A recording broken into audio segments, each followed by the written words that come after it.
Well, it's just a pleasure to be here. This is only my second time here on the UBC campus, but I feel very welcomed. I did want to say that although it's true that I was doing bilingual education and language materials and so on as a graduate student, my actual dissertation was on ethnomusicology. It was the linguistic perspective of Havasupai songs. So that's why I wanted to talk to you, so I'm sorry you have to run off.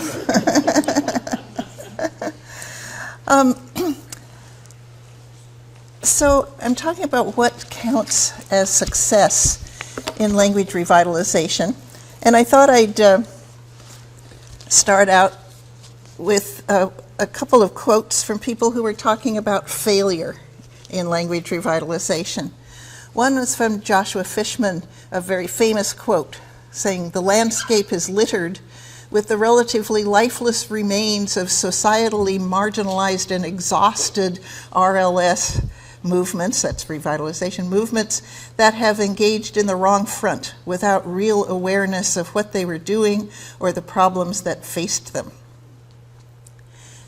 And that was in 1991. And then 2006, Grenoble and Whaley say, "An honest evaluation of most language revitalization efforts to date will show that they have failed." Now, to give them credit, both of these were talking about about ways to have success. But in any case, in light of this kind of evaluation, those of us involved in language revitalization are often asked about which programs and methods are actually successful in revitalization. So I decided to start studying the notion of success in language revitalization. If we want to think of a language that has reached a final goal where we can say that revitalization has succeeded, that would be Hebrew. But that is the only language in the world that has had that level of final success. And there are many extenuating circumstances that don't exist for other languages. All other languages that are revitalizing are in a continuing process. Still, we might look to Maori and Hawaiian as instances of language revitalization that are being very successful through their immersion schools, raising a whole new generation of what we might be able to define as native speakers. But let's examine the situations of Hawaii and New Zealand. They differ from Israel in that in the latter case, in Israel's case, Hebrew is the official and dominant language of the country. Yet Hawaiian is the only indigenous language of Hawaii, and Maori is the only indigenous language of New Zealand, and they both have pretty large populations. This differs greatly from mainland North America, with our rich language diversity. By being the only indigenous language and having a large population, in each case for Maori and Hawaiian, many resources are available to them, human resources among others.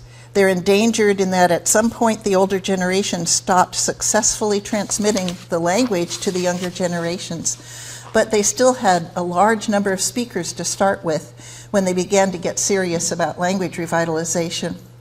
Furthermore, as the sole indigenous languages, funding is focused on just one language in each case, and universities can develop intensive Maori or Hawaiian studies majors with strong language programs to bring second language speakers to fluency. They both have immersion schools scattered around their countries to give access to many families, and through their universities they can train a large number of teachers for those schools. The Hawaiians and Maoris know that they're having success, but also they know they have a long way to go and many obstacles to overcome. I went to New Zealand for the first time this August, and when I mentioned several times to Maori language activists that language advocates in North America think of them as great models of success, they looked at me doubtfully and shook their heads because they know how much further they have to go. Funding and human resources and the ability to develop and maintain immersion schools through anything other than preschools is much more difficult for the smaller, diverse languages of the mainland. There certainly are some immersion schools. The Chief Atom School for example, here in British Columbia, Cutswood Immersion School for Blackfeet in Montana. But for most mainland languages, this has been an impossibility up to now. And even Cutswood, for example, only goes to the 8th grade rather than taking them all the way through.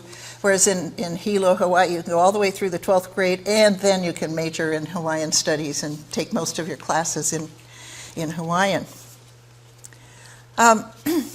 So the question in the title of the talk actually brings up some other questions.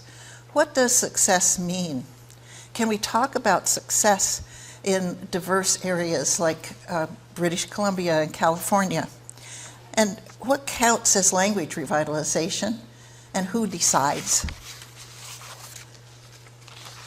Taking on the definition of language revitalization first, it's generally agreed that language revitalization is a response to language decline or language death.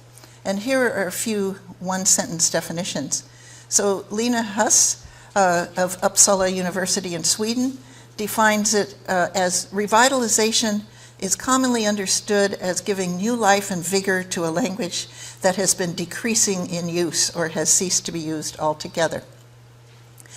Lenore Grenoble, one of the pessimists that I talked about at the beginning, said language revitalization by definition takes place in communities that are undergoing language shift. She goes on to clarify that she's talking about language revitalization as a community venture, and that revitalization depends on many factors within or affecting the community as a whole. Kendall King writes, language revitalization is best conceptualized as one of several types of societal level language shift, in this case meaning language shift toward the language, the endangered language. Well, most of the definitions define language revitalization as a community process. I see something different going on in California. Much of what I would call language revitalization, and indeed success in language revitalization, takes place below the community level, and even below the level of what we might define as a program. I will argue here that for the languages I'm discussing, language revitalization and its successes are individualistic, varied, evolving, and often small, yet leading toward growth. Success is not an endpoint, but a process. It's more truthful to think of a program as being successful rather than to have succeeded. Language revitalization is a multi-generational process, never reaching a final endpoint, but finding successes, little or big, as it goes. Small successes scaffold to meet new challenges and larger goals. The work is never done. I'm an optimist, and so I think the only failure is actually to give up. And even that, as we'll see, can be temporary, a temporary failure. So California, like British Columbia, is a land of great linguistic diversity. It had close to 100 languages in the pre-contact era from many different language families. Populations were relatively small compared to Hawaii or the Maoris, and are still smaller now, though recovering from the historical trauma of the 19th and 20th centuries. In the early 1900s, when I did a study of the number of speakers, there were at least 30 languages with no speakers at all. And most of the rest had no more than a dozen native speakers, all of them very elderly.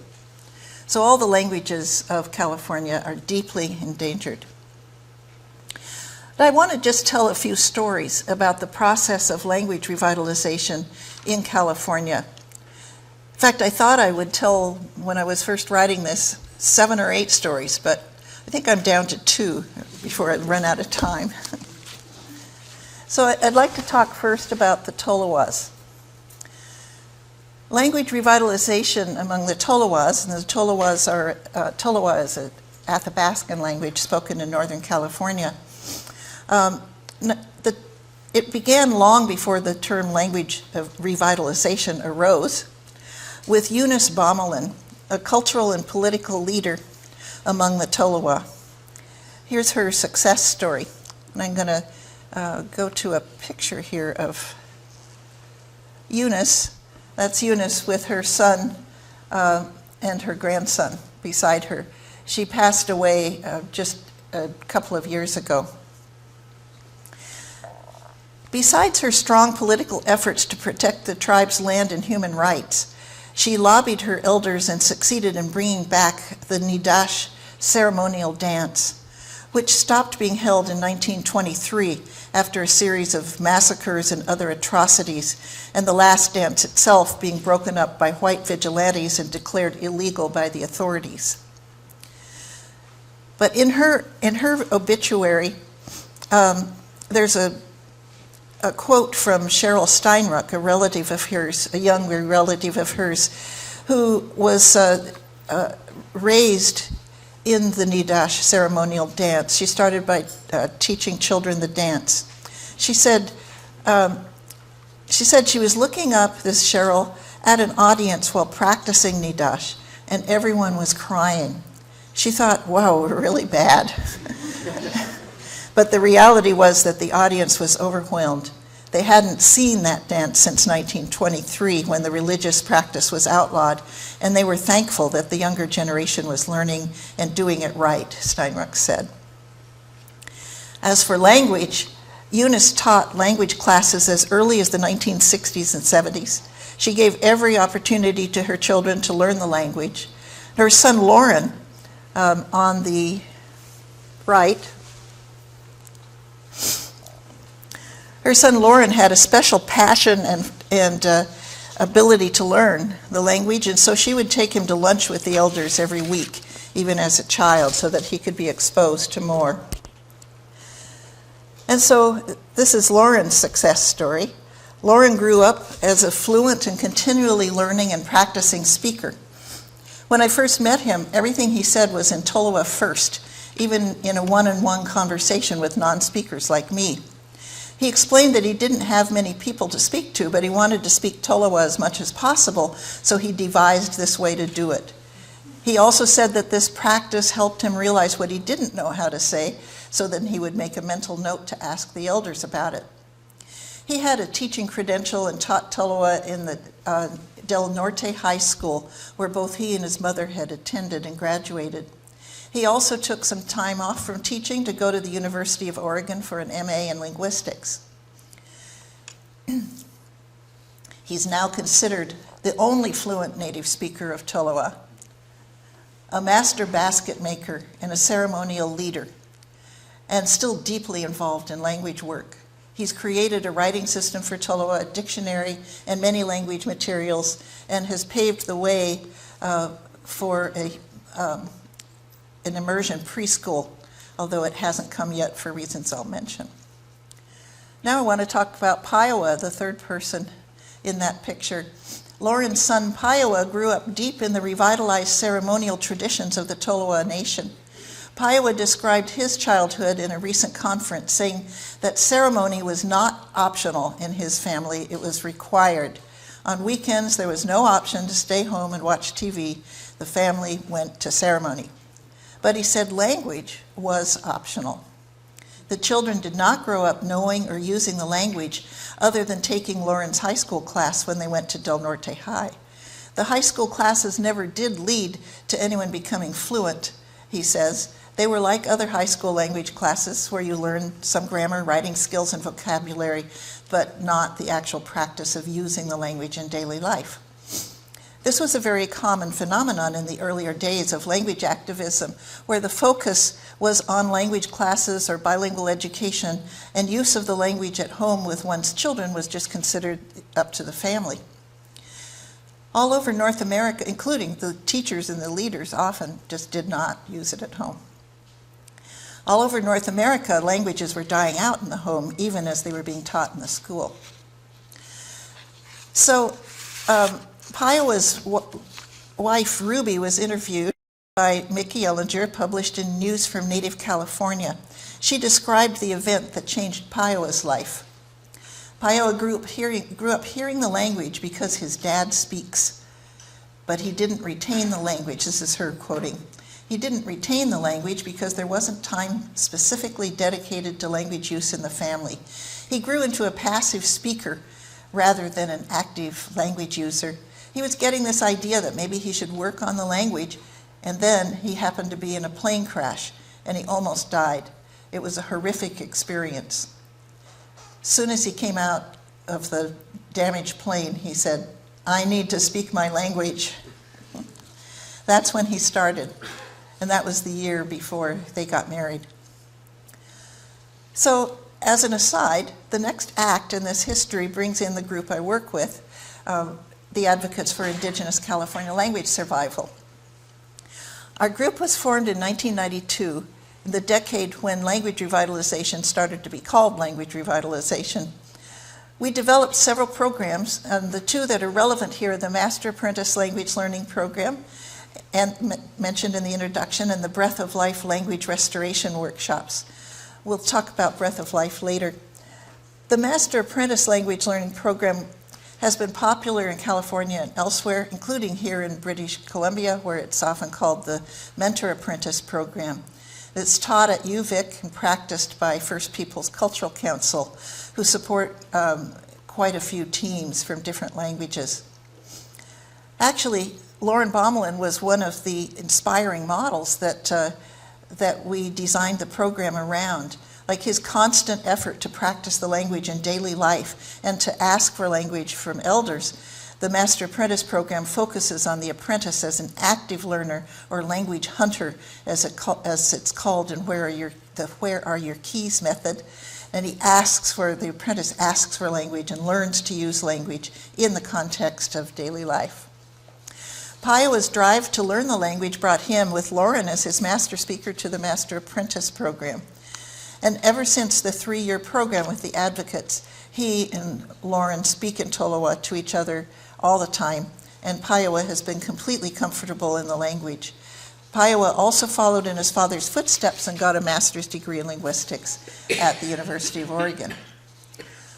A year after Piowa's epiphany, he married Ruby Tuttle of Yuki, Concow, Maidu, and Wailaki heritage, all of these being dormant languages.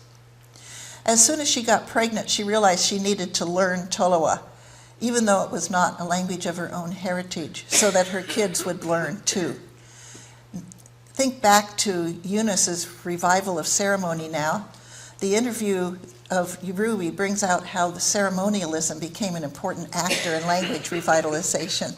She said, "It's vital that the kids learn the language to become the next speakers. There's only one speaker," that's Lauren, "and we have to have speakers. If we have no speakers, then the language dies. Piowa comes from a dance family. We put on ceremonies, and it's that much more important that the kids know the language, because someday that will be their dance. Someday they will be the ones having to say the prayers, sing all the songs, and make medicine in the language. So we have to figure out how they're going to know it, and the only way of knowing it is by learning it." So Ruby joined the Master Apprentice Program with Piowa as her master speaker, and she uses Toloa at home with her children as much as she can, and increasing all the time. And once her oldest daughter neared kindergarten age, the family realized that the children might lose their language when they went to school. So she and Piowa decided to homeschool her kids. I should have been doing this earlier. This is the Advocates. This is just Lauren and Piowa doing Master Apprentice work together. And this is Ruby Bommelin and her children. And with Piowa, there she is homeschooling her kids. She has a strong background in education herself, and her own mother is a talented and experienced teacher. So she has plenty of support from her family and is doing very well by her kids. After Piowa got his MA, they went home to Smith River, where they could be with the whole family, and especially Lauren, and enrich the children's Tolowa language development further. I've seen these kids running around playing and shouting in Tolowa, and it's the most marvelous thing to hear. So one thing that comes clear from this family is that language revitalization in a small language like this takes multiple generations. Actually, for everywhere it does. 4 generations so far. going through the bottleneck, managing to find at least one member per generation that the language can be transmitted to, broadening in the youngest generation to 3 children be given intensive Tola language input from birth. But while both Eunice and then Lauren taught the language, the success in language learning and transmission was primarily at the family level. The family knew, though, that the next step needed to be broadening the program to include more community members and to improve more the community level language teaching. And so that's the challenge they've now taken on. They experimented with other teaching methods. Stephen Gray Morning's picture-based accelerated second language acquisition, or ASLA, is one. Evan Gardner's game-based and sign language-based Where Are Your Keys? 2 popular methods that have good results, along with just using the language as much as possible around other people, and created a learning environment that brought a few other folks into the language. They've been working toward an immersion preschool and kindergarten. They have 2 additional teachers at this point besides themselves. And they have tabled that recently, though, because the school district and state bureaucracy have set so many obstacles in their way. So their latest move, then, is to start a family language program, and they're seeking 5 families, 2 of them being families of the people that have been trained into a good level of proficiency. They're seeking 5 families who are willing to commit to learning the language and using it at home. So I asked Viola a couple of weeks ago what he thought about the notion of success. It was clear to him that his family had success through the generations of managing to transmit Tola from generation to generation, even though some had to learn as adults. And he's proud of finally bringing language learning back to the first language level with his own children. That is success. And he's pleased with the ways they've been able to lead a few other adults into Tola knowledge, and excited about the new move to bring more families into the language. But each step has taken great effort. The elders that were alive when Lauren was a child are all gone, and Lauren is now the elder, the only elder, luckily a young elder, with all his cultural and linguistic knowledge. They know they're still in a bottleneck, and they believe their work will be constant for them and beyond their own generation to keep the language coming back. So I would say that this is a success story. They themselves don't feel that success has been reached at the community level, but for sure at the family level, and a promise for community level revitalization as well. Their story has several elements that are characteristic of California language revitalization. First of all, success in language revitalization relies very heavily on the passion and dedication of a small number of individuals, often starting with just one. Secondly, success in this case may be below the community level, that it's not a community program, it's something that individuals and families are doing. Third, success is a matter of small steps, such as a person learning his language and leading to transmission to one or more others, to working within the family, to trying out teaching methods, to bring in others, to setting up school programs, and so on.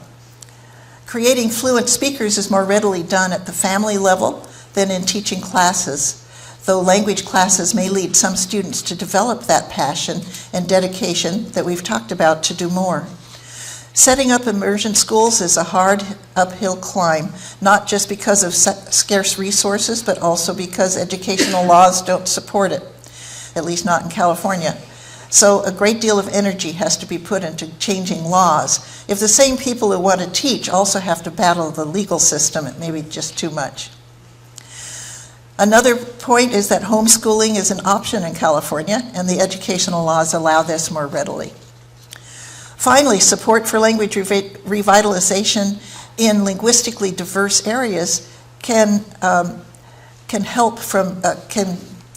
support for this can come from organizations that are designed to assisting multiple languages.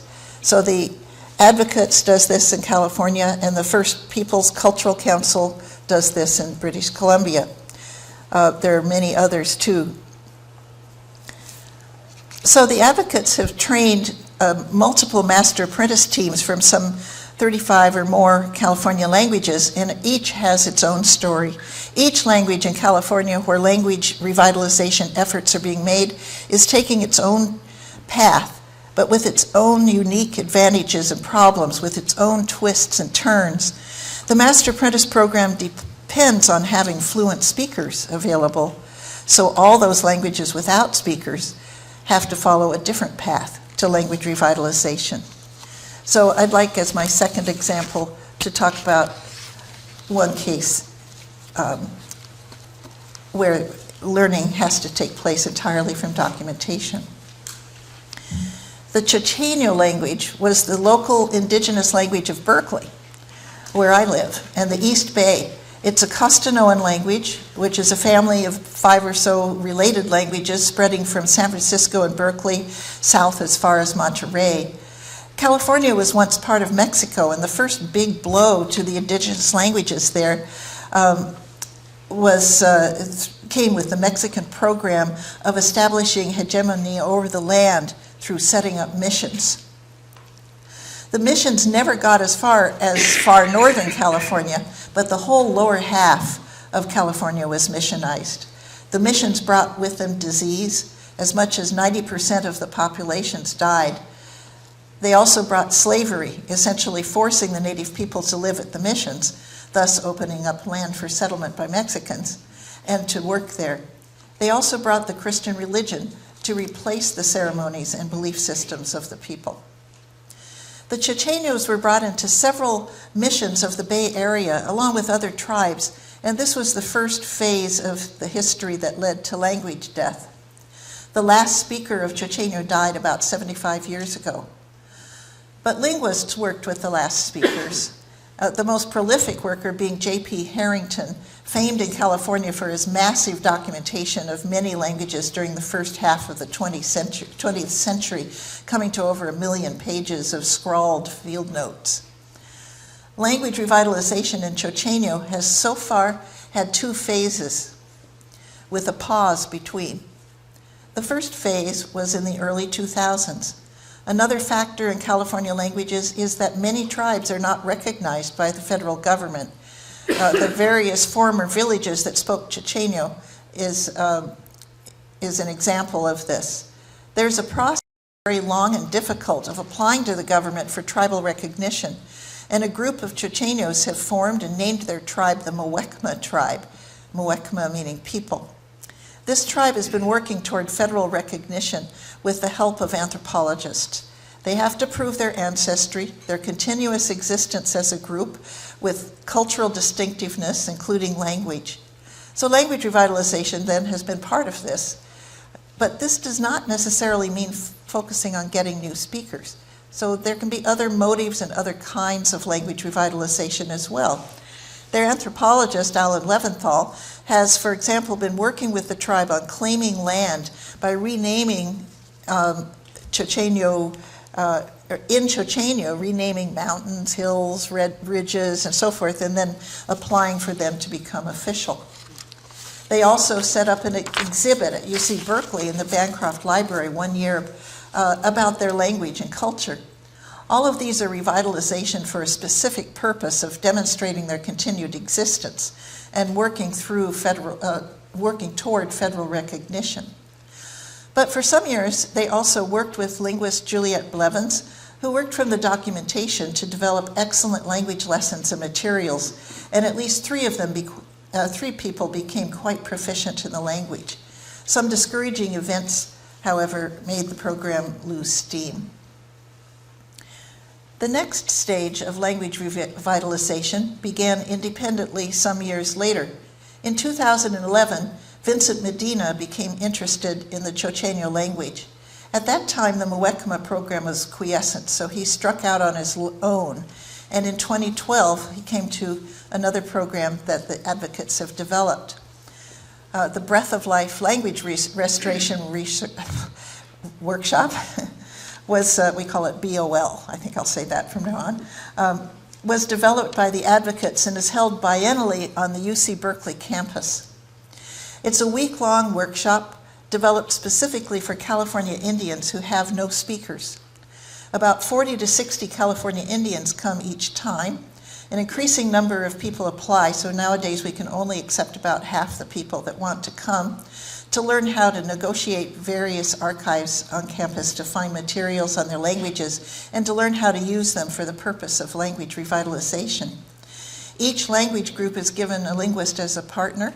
One of those has been Pat, and whose main job is to help them learn how to read and pronounce the written materials and show how to glean vocabulary and grammatical structures from the field notes and writings. The groups spend half the day in the archives and half in workshops on the fundamentals of linguistic analysis and on language revitalization methods and strategies. So in 2012, Vince came to Breath of Life. He had already spent a year working on the Harrington notes, and he had that fire that we mentioned about the Bomelins. We set him up with an experienced linguistic partner, and Vince made great headway toward a high level of proficiency both in speaking and writing. He's continued studying and virtually sleeping with the language notes, and is fluent enough to carry on conversations about just about anything. And I've seen him do on-the-spot translating for clerics who can't pray in Chochenyo. This is Vince. This is an example of his cousin who does not know Chochenyo is trying to saying a prayer in English, and a long prayer in English, and then he stops every once in a while and Vince translates it into Chochenyo. Vince has become rather famous around the Bay Area, being asked almost daily to join panels, give talks, and give welcomes in Chochenyo as conference openers, since this is his people's land. His favorite moment of success was being asked to translate a section from the Bible and give a reading at the Pope's Mass in Washington, D.C. This was tinged with controversy, though, because the Mass included the canonization of Junipero Serra, the founder of the California mission system that we have already discussed with disgust. Most California Indians, including Vince, were deeply resentful of Serra because of the generations of suffering that the mission system imposed on the Indians, and so he was very conflicted about agreeing to do the reading. In the end, though, what settled his mind was that for the first time in world history, 500 million people would hear the Chochenyo language. Vince is now also a member of the board of the Advocates, and he works for Heyday Books, which publishes the journal News from Native California, and with whom we have all been, everybody in California that's doing language revitalization has been closely connected. He's instituted a new column in the journal called In Our Words, where Native Californians are invited to submit stories, poems, and songs in their own heritage language. He began,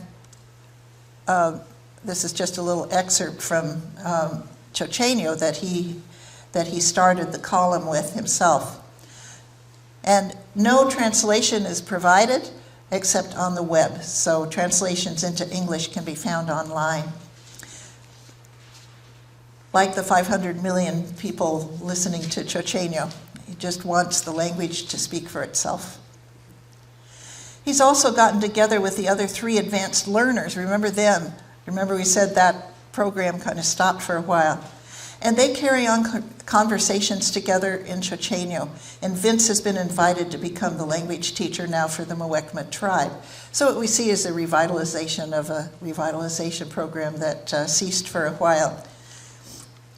What we see here is just a beginning, a couple of beginnings of language revitalization in Chochenyo. It's begun like Tola with the development of language proficiency among a few adults. Chochenyo is different from Tola in that they don't even have a physical community, nor was language revitalization preceded by the revitalization of ceremony. And in the case of the first wave, the motivation had to do with tribal recognition. Language lessons for the community is the coming next step, an approach which we've already seen has its limitations, but it seems to be an inevitable step in both cases toward more intensive programs. Well, what are some of the lessons with Chochenyo then? Like the Tola, these principles seem to be relevant to Chochenyo too, that is, some of them. Success in language revitalization relies on passion and dedication of a small number of individuals, often starting with just one. The greatest success are so far below the community level. And success is a matter of small steps. And there's also some additional points that Chochenyo brings up. Motivations may differ, and tribal motives, e.g. federal recognition, may differ from individual motives in the process. Language revitalization is not always about new speakers. For example, the renaming of places may be an important form of language revitalization. When a program goes quiescent, it does not mean in the long run that it failed. The people who learned Chochenyo still know it, and when Vince came along, the successes of the program were able to rekindle and start where it left off. So, what is success? What is language revitalization? And who decides? I could give so many more examples of what's going on in California, each with its own character, some bigger programs than the ones I've described it, but each with its own successes, its own problems, its own solutions, and attempts at solutions. But there's a few final points I'd like to make. One of the other people who inspired the Master Apprentice program was Julian Lang, a talented Karuk man who learned his language much like Lauren did, not having sufficient exposure at home, but going after it any way he could, including both working with elders and scholarly study. He's also an artist and uses the language in art and in artistic productions. He's also lately become a member of the board of ICLS, as has Vince. We have he once made a statement that actually helped to inspire the Master Apprentice program. Before it was built. He said, "We have about 50 speakers left. In 20 years, they will all be gone. But if each one of those speakers would take on one younger person and make sure that person learns the language, then Karuk will survive for another 50 years." His Karuk colleague Nancy Steele also says the same thing. She says, "Every generation, each one of us who has learned the language needs to make sure that they transmit the language to one other person. Then we've done our job." This, by the way, is the current board of the advocates, and Julian is the second from the left in the back, and Vince is the tall guy also in the back, and Nancy is in the purple shirt on the right. Well, and by the way, Nancy has made sure that she's done her job, because there is a young person named Crystal Richardson who is an incredibly fluent speaker and is working with her niece, who's, ever since the niece was born, she's now 3 years old and very active in the language. Some of us might say that one, though, isn't enough. That for growth, there should be at least two that each one becomes responsible for. But then who decides? It's the people who are doing the work on the ground who decide. This view that Julian and Nancy have is a kind of a steady state of language based on a possible belief that having a goal where everyone in the community will start speaking Karuk to each other again is unrealistic. The goal in this case would be that the language would be kept alive by a few people in every generation. It will become a specialized role, like the role of a ceremonial leader or the role of a medicine man.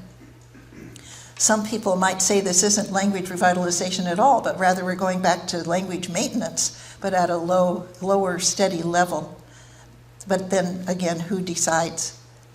The conclusion I want to make here is that language revitalization in areas of language diversity and small populations for each language is going to be very different from languages like Hebrew, Hawaiian, and Maori.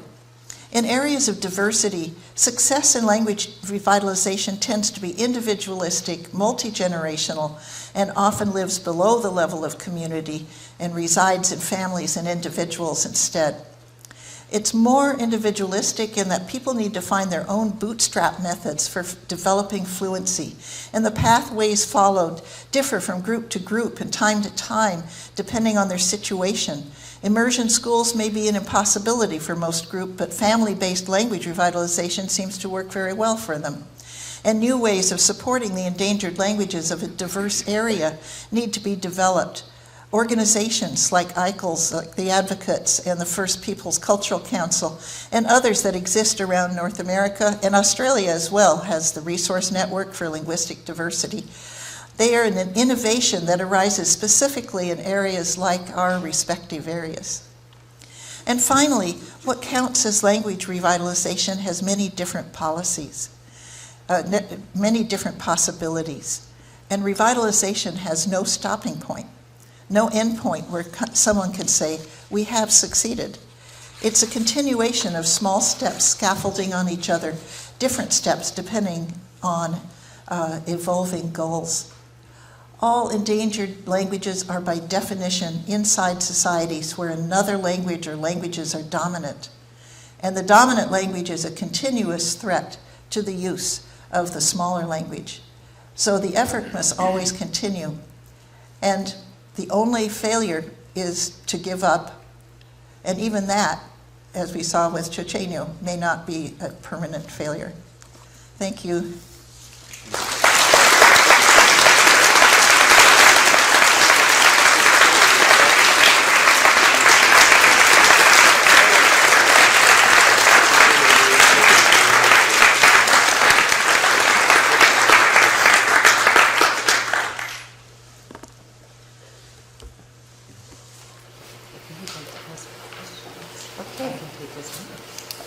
I think we have time for questions.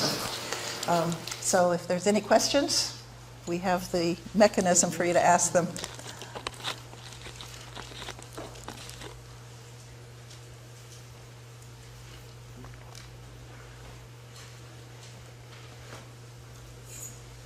I generally wait about 30 seconds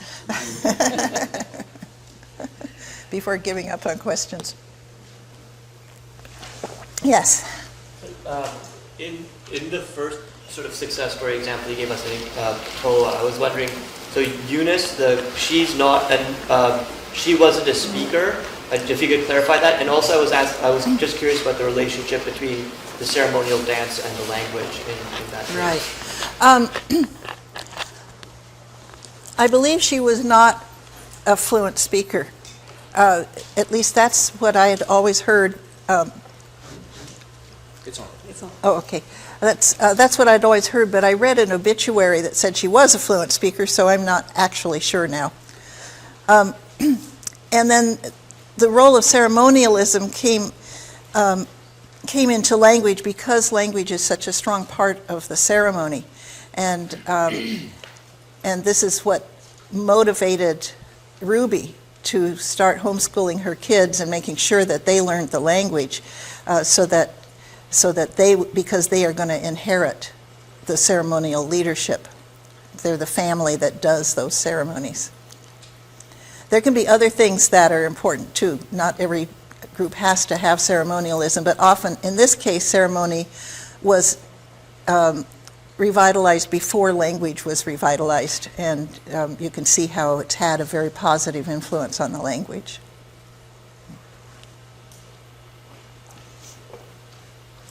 Yes? I wonder if do they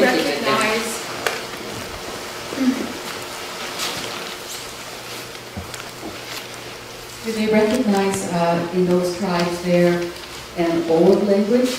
In my grandmother's language, we have an old language that refers a great deal to ceremony and to place names.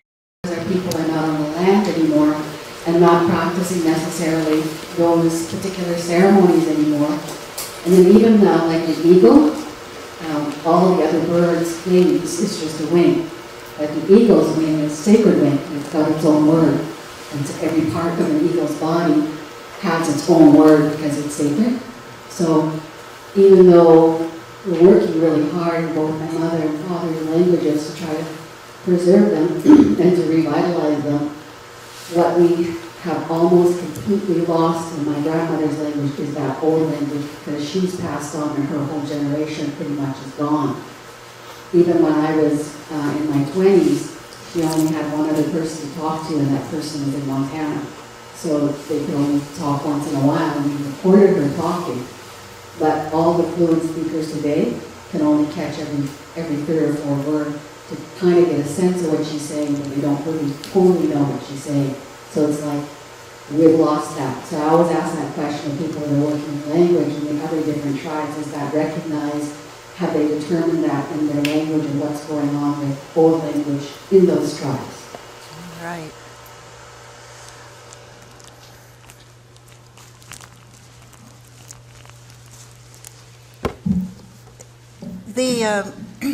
Yeah, it's always a problem that that the entire language will never be the same again. But documentation can play an important role.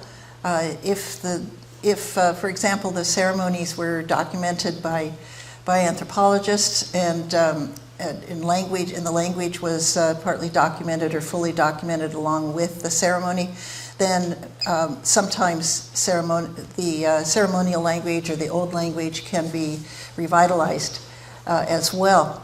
The Yuroks in California had a special language that was only spoken by people of a certain rank, and that unfortunately was not documented except for a few words. So that's been lost, and it makes us wish we could document every single little thing that we have, but sometimes it doesn't happen. I hope that there's been some documentation of that old language that could be found in the archives.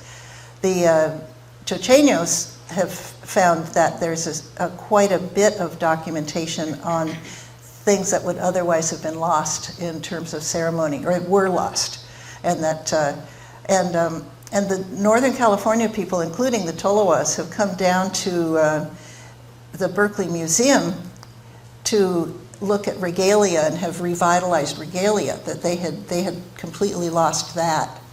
And so now the regalia is stronger than ever. Some of those regalia skirts weigh 175 pounds, I just learned, that you have to wear all night when you're dancing.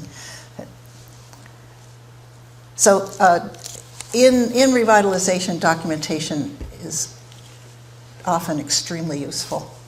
Do you know if there is documentation someplace? No, I don't. My niece has studied language, and she's starting to work on doing that type of research. And we have audio tapes of my grandmother speaking, but it's now a matter of trying to figure out what she's saying, because she's talking an old language. So there's a lot of research that has to happen. Yeah. Great. I'm glad you have that niece. Any other questions or comments? And I apologize, and I have to leave right after this, but in part maybe to try to make up for the conversation we won't be having right now, to bring you back to your work a little bit on music. You talked just earlier about the role of ceremonialism in recovery and revitalization.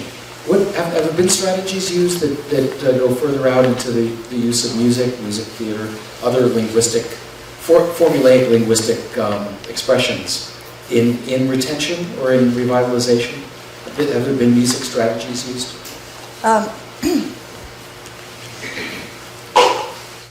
Yes, and again, that how music relates to language revitalization varies a lot from place to place. So there's, for example, the bird songs in Southern California, which have motivated language revitalization. The songs themselves weren't lost; they've been sung all along. But the singers the older singers are constantly telling the younger singers that you have to learn the language if you really want to be a singer, if you really want to understand, you really want to know. in Northern California, now these songs are just completely traditional, but in Northern California there's a tradition of making new songs every year. And so many of the tribes there that have ceremonies will be, the singers will be making up songs, and the dancers, the young girls, for example, will often make up new songs. And so there, it's helping language revitalization just because of the motivation to make new songs. Most songs that are being used don't have an enormous number of real words in them, and so it's not the kind of thing where you can teach a song and thereby teach them how to say something. And the words that do exist are quite changed from spoken language too. Thank you for the question. Yes. Thank you, Leanne. That was quite something. I was wondering if you would be willing to talk a little bit more about breath of life and how it's being applied to language communities where there are speakers. Okay, how breath of life relates to language communities where there are speakers. Well, documentation is helpful to everybody, potentially. We've focused on languages without speakers just because that's the only way that people who don't have speakers can recover their language, is through the hope that there's documentation that they can use. And but I should say that we are really running out of elder native speakers in California, and so the apprentices in master apprentice teams are in many cases having to turn now to documentation to increase their knowledge of the language. And we also have, in our desperation, we have sometimes allowed teams to work together where the speaker is a semi-speaker. And what happens with semi-speakers very frequently is that the documentation can bring back a lot of their language that they had forgotten. And so the semi-speakers get better and better because they'd heard all of this as kids, but they stopped speaking it and stopped getting input when they went to school. And so it really brings back the synapse connections that have been lost, just to see and hear recordings or see words that they had forgotten. We would invite any master apprentice team to come to a Breath of Life workshop, because documentation can be so useful to everybody, and working with a linguistic partner is also very useful to them. But we just don't have room. So unless there's a real need, we have to just accept other people. Okay. Well, I think because of the time, we'll let some of you go back to classes and back to your work. I am particularly grateful and want to express on behalf of us all our appreciation for your coming to speak to us. The issues in British Columbia with respect to a huge amount of language diversity and genetic diversity in the languages here, and very small population base and critically endangered status of the languages are so relevant to what you've talked to us about. I really appreciate. We have a great deal in common, California and BC. Right. And I really appreciate your bringing in elements such as the role of ceremony and such as all the other aspects of language in addition to the language structure itself that are very relevant to notions of revitalization. And to call back to the opening remarks by Dean Averill, who was talking about the Tamarian leader who had dedicated his life and given over his life to communication. You have been an amazing role model. And we are really appreciative of the tremendous degree of courage, as well as passion and dedication that you have given throughout your life to these issues. So I'm very pleased to thank you for being here and appreciate the legacy of your work that you've shared so generously with us. Thank you, Taff.